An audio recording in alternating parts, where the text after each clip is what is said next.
ناحیه لخش با شرافت استقلال دولتی کشوری عزیزمان و غمخوری‌های حکومت جمهوری تاجیکستان سال تا سال آباد و زیبا شده ایستاده است. بنیاد بیناهای معموری یک قطار تشکیلات و مؤسسه، ورزشگاه مرکزی، خانه‌های استقامتی، اسفالت‌پوش و چراغانکنی مرکز معموری ناحیه شهرک وحدت از روند کارهای آبادانی شهادت می‌دهد که از حساب برنامه‌های بنیادکارانه حکومت جمهوری تاجیکستان، وزارت و اداره‌های جمهوری و شریکان رشد مرحله به مرحله عملی شده ایستاده است.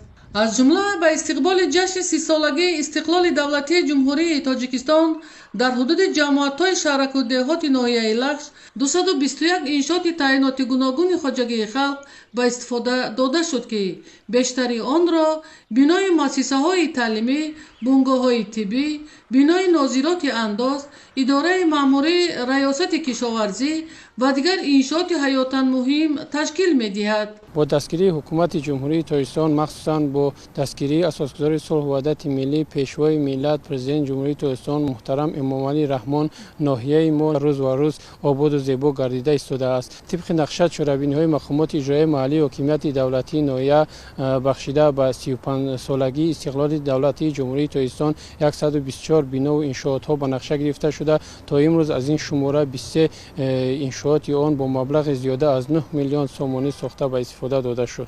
در ناحیه لخش در دایره نقشه چاره‌بینی‌ها بخشیده به استقبال جشن 35 سالگی استقلال دولتی جمهوری تاجیکستان از همه سرچشمه‌های مبلغ‌گذاری بنیاد 124 انشاءات تعیینات گوناگون خواجگی خلق پیش بینی شده است. امروزها کارهای ساختمانی در 42 انشاءات جریان داشته 85 نفر کارگر با بنیاد مؤسسه‌های تعلیمی، بیناهای مأموری، یک قطار اداره‌های ناحیوی و دیگر کارهای آبادانی مشغول می‌باشند. ساختمان بینای دو-آشانه ریاست مالیه در مرکز شهرک وحدت از حساب مبلغ‌های وزارت مالیه جمهوری سال گذشته آغاز گردیده بود. تا همین دوره سال جاری کارهای ساختمان اساسی انجام یافته.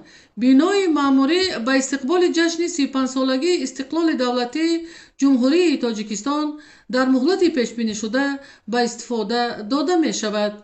در بینای دوم مؤسسه تعلیمی دهه جرگتال کارهای ساختمانی از روی نقشه جریان دارد. بینای مؤسسه تعلیمی اساساً از حساب مبلغ‌های محلی مرحله به مرحله با نظرداشت امکانات‌های مالیوی بنیاد شده ایستاده است.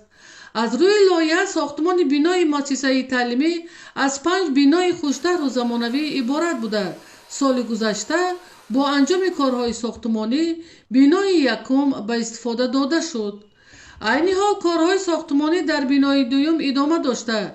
با جدا شدن مبلغ ضروری کارهای ساختمانی انجام خواهد یافت. در دوره استقلالیت در ناحیه لخش 12 عدد مؤسسه‌های نوی تعلیمی، زیاده از 32 عدد سیمخانه‌های ایلاوگی، 16 عدد بناهای نوی مؤسسه‌های تعلیمی در دهه‌های دوردست ساخته به استفاده داده شد. در برابر این سالهای صاحب استقلالی در ناحیه لخش با مقصد فراهم آوردن جایهای نوی کاری از حساب برنامه‌های حکومت جمهوری تاجیکستان در همکاری با شریکان رشد یک قطار کارخانه‌های صنعتی بنیاد شدند. از جمله 2 کارخانه دوزندگی با شماره 45 جای کاری برای زنان و دختران محلی و دیگر کارخانه‌های خرد استحصالی عمل کرده ایستاده است که نقش این کارخانه‌های صنعتی در پیشرفت اقتصادی و اجتماعی ناحیه کوهستان خیلی هم نظررس میباشد.